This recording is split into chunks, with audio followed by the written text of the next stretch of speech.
जय भीम. आपण पाहतात Ramai television YouTube channel.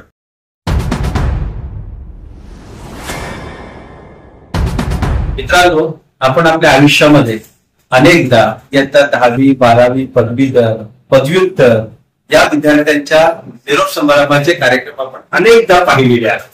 पण आज सिद्धार्थ महाविद्यालयामध्ये आपण एका आगळ्या वेगळ्या निरोप समारंभासाठी आलो. हा निरोप समारंभ आहे पाली भाषेचा डिप्लोमा शिकणाऱ्या विद्यार्थ्यांचा निरोप समारंभ.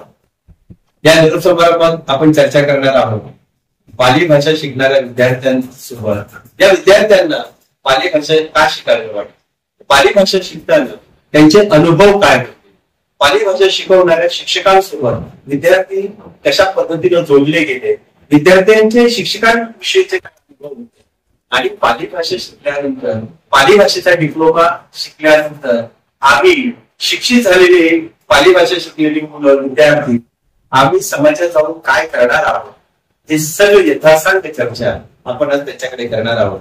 आणि म्हणूनच मी आज तुमचा जास्त वेळ न घेता आपण नक्की पहा रमाई टेलिव्हिजन युट्यूब चॅनल. जय भीम.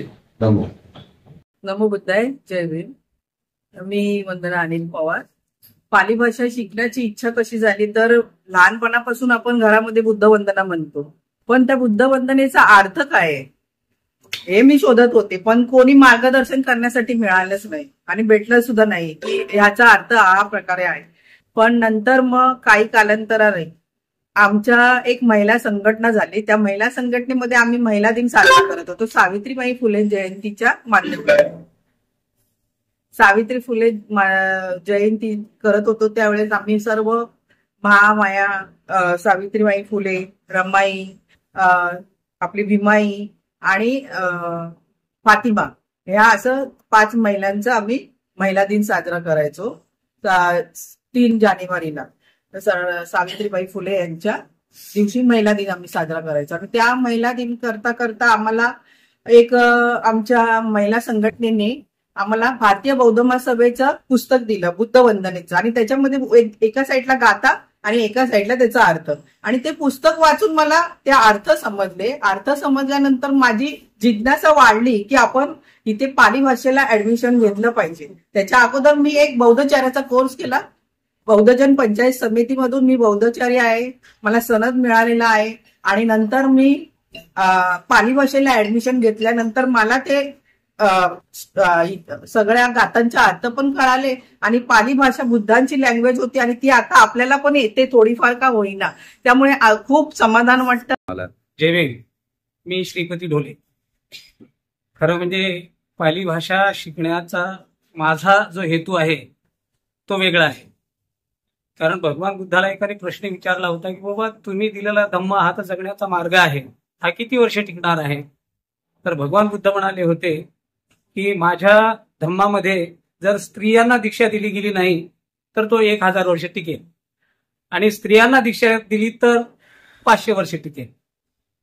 आणि मग जर समजा भगवान बुद्धांनी असं जर निदान केलं असेल तर धम्माचं आपल्या जीवनामध्ये किती महत्वाचं स्थान आहे. आणि जो धम्म भगवान बुद्धांनी पाली भाषेतून सांगितला, तेव्हाच्या लोकभाषेतून सांगितला, तो त्यावेळेला लोकांना पटला. असं असून सुद्धा मधल्या काळामध्ये बुद्धाच्या नंतर हा धम्म लोप पावलेला होता. त्याचं कारण असं आहे की त्याला पुढे पुढे नेणारे लोक नव्हते.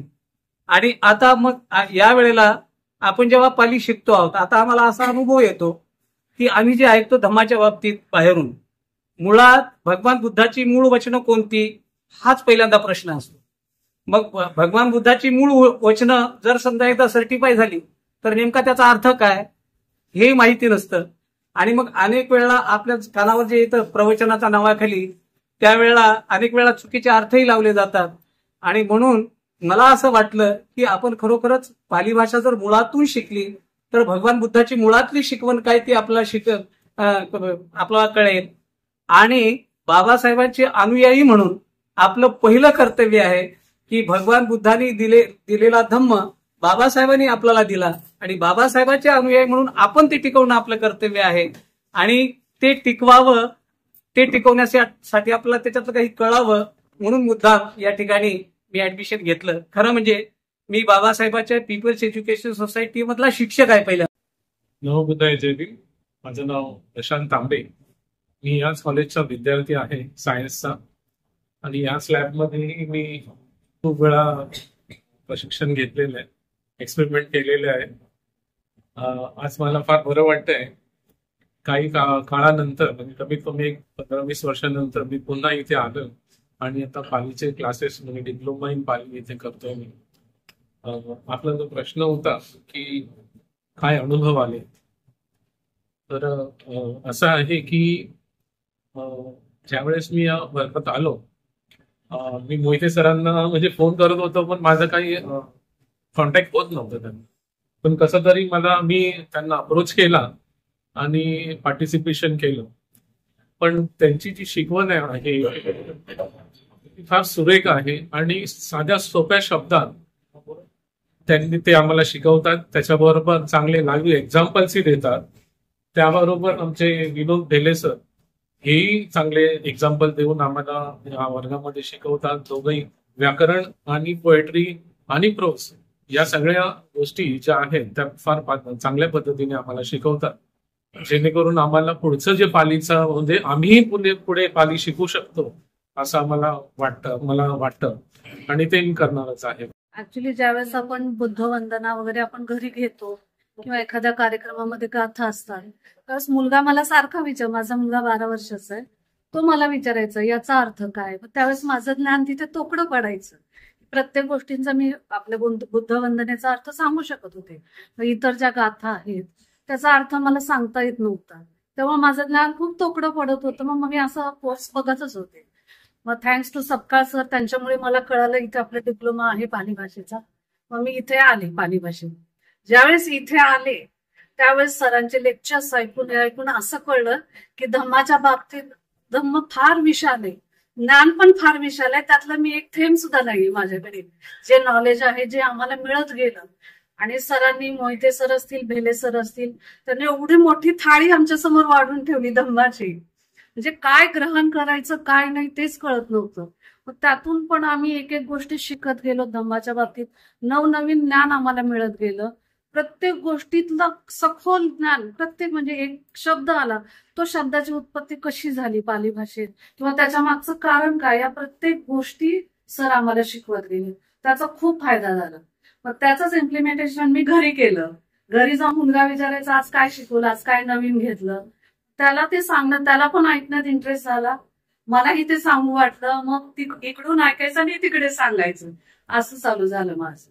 वर्गातले अनुभव कसे होते शिकताना? अनुभव तर प्रचंड म्हणजे खूप छान होते, खूप छान. सरांसारखे एवढं त्यांच्याकडे नॉलेज आहे ना, कधी चिडचिड नाही, रागवणं नाही, प्रत्येक गोष्ट डीपली. आणि वयाचा आमचा सर नेहमी म्हणतात वयाचा रेशो खूप वेगळा आहे विद्यार्थ्यांमध्ये, पण प्रत्येकाच्या वयानुसार ते प्रत्येकाला सांगत होते. कारण ग्रामरचं व्याकरण असेल, व्याकरण प्रत्येकाला जमतं असं नव्हतं, पण प्रत्येकाच्या वयानुसार समजेपर्यंत पुन्हा पुन्हा त्या गोष्टी सर सांगत असतात. जय हिंद, नमो बुद्धाय. पाली भाषा का शिकावी आणि कशासाठी शिकावी? मी मुळात एक भारतीय बौद्ध महासभेचा बौद्धाचार्य असं काढल्यामुळे मला असं वाटलं की पाली सगळं आपल्या ज्या गाथा आहेत, मंगलपरिण्या असले, नामकरण वगैरे, हा सगळं पाली भाषेमध्ये गाथा आहेत. आणि त्याचा अर्थ समजून घेणं एक बौद्धाचार्याची जबाबदारी आहे. समोरच्या व्यक्तीला सांगणं हे आपलं कर्तव्य आहे. जर आपल्याला ती भाषा, ज्या भाषेसाठी आपण जी भाषा अवगत करत नसेल त्याचे अर्थच आपल्याला माहित नसते, तर आपण समोरच्या समजवू शकत नाही. म्हणून तिचं आकलन होण्यासाठी की जाणून घेण्याची उत्सुकता मला लागली आणि मी ह्या सिद्धार्थ कॉलेज बुद्ध भवन या ठिकाणी पाली भाषा शिकण्यासाठी आलो. आणि आल्यानंतर मला हे जाणवलं की पाली भाषा किंवा बुद्धिझम हा फार खोल समुद्र. महाविद्यालयामध्ये पहिली पायरी जेव्हा मी पाली भाषेसाठी जेव्हा चढलो त्यावेळेला प्रथमतः मी या पहिल्या पायरीला नतमस्तक झालो की आज बाबासाहेबांच्यामुळे या कॉलेजमध्ये मला ऍडमिशन घेत आहे. आणि ज्या वर्गामध्ये ते स्वतः बसत होते त्या वर्गामध्ये मला बसण्याचा म्हणजे योग आला. म्हणजे हा माझ्यासाठी माझ्या आयुष्यामध्ये सगळ्यात मोठा योग होता की त्या ठिकाणी आमचे भाग्यविधाता बसवून त्या ठिकाणी मी पाली भाषेच्या वर्गासाठी अभ्यास शिकत होतो. आणि इथला अनुभव म्हणाल तर प्रथमतः की लहान मुलांना जसं शिकवतात अ कड आणि त्याच्यानंतर लहान मध्ये केजी वर्गामध्ये, तर आम्हाला असं वाटतं की आम्ही सध्या केजीच्या वर्गातच आहोत. तर आज मी माझी पूर्ण जेव्हा प्रॅक्टिकलची वही पूर्ण करायला गेलो त्यावेळेस त्याच्यामध्ये अननस आई बाकीच्या इडली लिंबू वगैरे या सगळ्या गोष्टी मी शिकवत होतो सुद्धा, की मी ह्या गोष्टी लहानपणी केल्या नव्हत्या. पण ह्या पालेभाषेच्या माध्यमातून, कारण काय व्याकरण जर तुमचं पक्क असेल तरच तुम्ही पालेभाषेमध्ये पुढे जाऊ शकता.